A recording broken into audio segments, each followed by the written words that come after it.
se trouve que mon fils adore le foot, il a 10 ans, 10 ans. Il jouait au foot avec son école, avec ses copains, ils ont décidé d'aller dans un club de la mairie de Paris. Premier entraînement à la rentrée, ils se sont fait insulter par tous les autres gamins qui avaient 10 ans aussi. Bon bref, l'entraîneur n'est pas intervenu.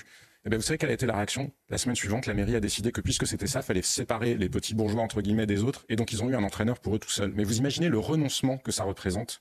Le renoncement que ça représente, ça veut dire qu'on considère que des gamins de 10 ans, on n'est pas capable de les tenir et que la seule solution finalement, c'est de les séparer des autres. Mais ça veut dire que tous les discours sur la mixité sociale qu'on nous tient à longueur de journée, c'est une illusion absolue. En réalité, le logiciel politique à l'œuvre de la mairie de Paris, c'est la ghettoisation. Et ils ont créé des ghettos dans le sud du 14e arrondissement, comme ils l'ont fait dans le 12e arrondissement. Ils ont fait venir des populations très éloignées du cœur de Paris, parce que c'est très bien de faire de la mixité sociale, mais ça a du sens quand vous le faites avec des gens qui peuvent s'intégrer.